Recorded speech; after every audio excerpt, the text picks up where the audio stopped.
avec les outillages modernes qu'on a dans notre cuisine, ça n'arrive plus, eh bien c'est faux.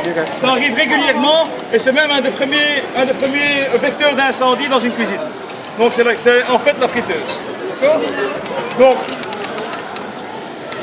le sergent de place ici va vous montrer, donc les cadets vont vous montrer ce qu'il faut faire. Il va d'abord montrer la technique, la bonne technique, et après les cadets vont vous montrer, une fois avec la veste, une fois sans la veste, pour vous montrer que si on est bien protégé et si on applique bien la technique, vous savez le faire aussi vous-même.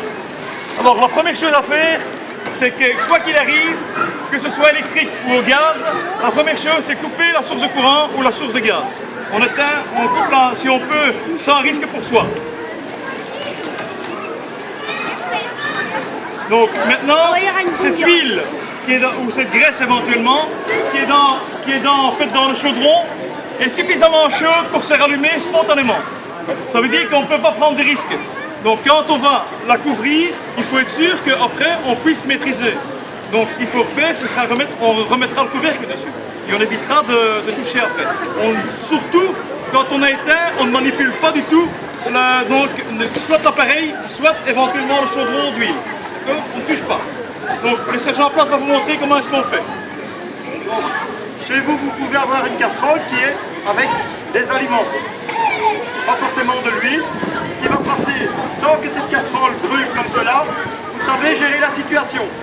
À partir du moment où les flammes lèchement hop, c'est terminé. Quand vous rentrez dans la cuisine, quand vous êtes dans la cuisine, c'est appeler les pompiers. Sortir, fermer la porte. Sinon, si c'est juste un feu limité à la casserole, vous pouvez prendre un torchon humide ou dans le commerce vous trouvez des couvertures anti-feu. L'avantage de la couverture anti-feu, c'est que vous avez des emplacements pour les mains et vous avez aussi un espace plus grand pour vous protéger.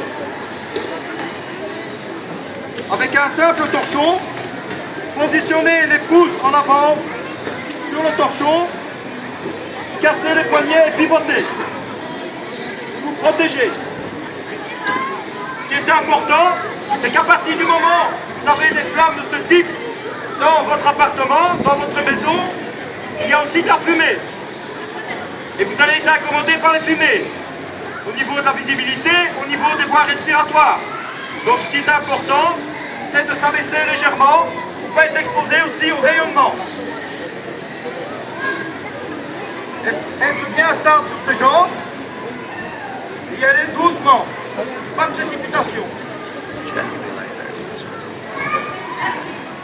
Alors pourquoi mettons un torchon? Parce que parfois le couvercle n'est pas totalement étanche. Mais si vous avez un couvercle métallique, vous pouvez remettre le couvercle métallique. Le problème c'est que quand vous allez prendre le couvercle, peut-être qu'il est chaud et vous allez risquer de vous brûler.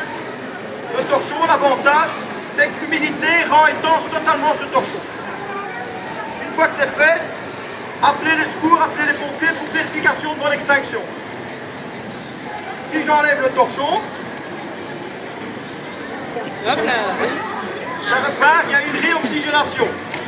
Je vous rappelle le triangle du feu, c'est de la chaleur, un combustible, c'est-à-dire l'huile, et un comburant, c'est l'oxygène, l'air. Les cadets vont le faire. Si vous êtes chez vous, vous n'avez pas besoin de protection, c'est pour réagir dans l'instant sur ce qu'on appelle un feu naissant.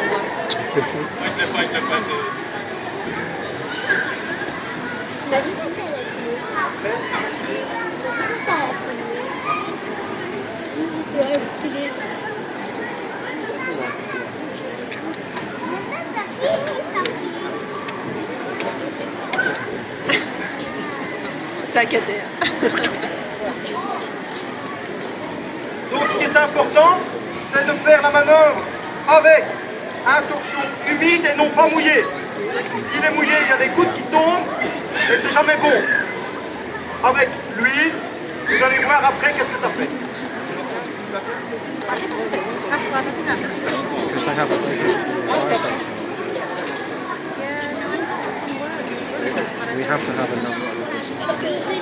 Alors ici, il y a un paramètre différent à gérer, c'est le vent. Chez vous à l'intérieur, vous n'avez pas géré avec le vent. Oui, c'est ça. Vous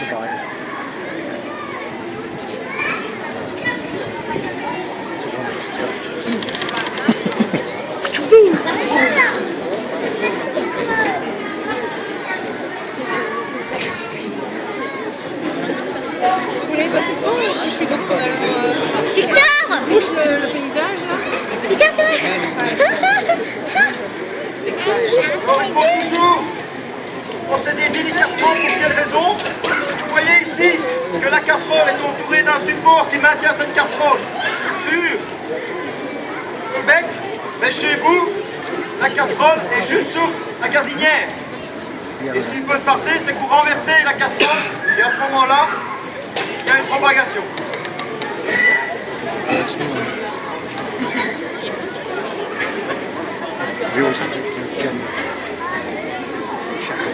Donc chez vous, vous pouvez faire ça, à nu, il n'y a aucun problème. Oui, bien sûr, toujours. C'est un système pour l'épilation des bras. Ça repousse pas après en plus. Hein. I got some aerial on that side here. Two-tone. Olé. Ouh. C'est les deux barrettes.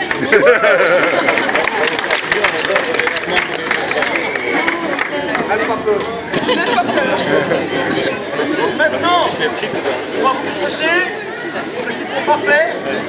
On vous montre ça pour que vous prendre avec vous des effets de sortie. Revenir chez vous. Alors, Alors chez vous, n'oubliez pas que si vous êtes allergique, chez vous il y a un plafond. Les flammes vont créer une boule de feu. Et elles vont retourner vers le bas, donc ça veut dire sous vous. Et vous risquez d'être brûlé. Jamais donc jeter un seau d'eau. Si on voit qu'on ne peut pas maîtriser, fermez la porte, sortir, appelez le petit.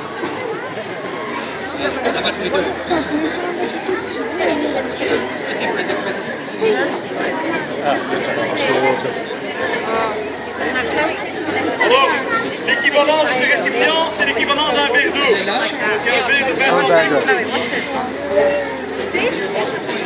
Attention, ça risque d'être un peu chaud. Ah, Damien, tu recules. Thomas.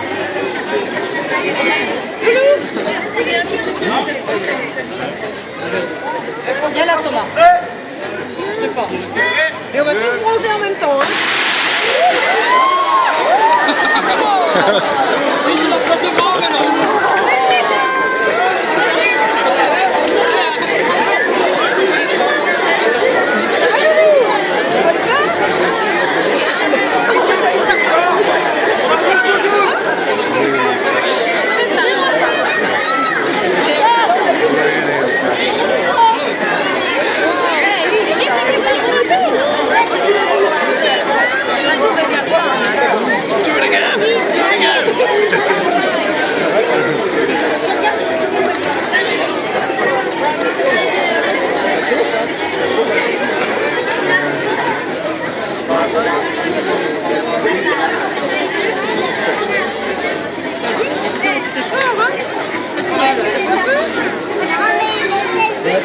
Oui, mais t'as pas eu peur. I don't know, she's right. Moi j'ai eu peur.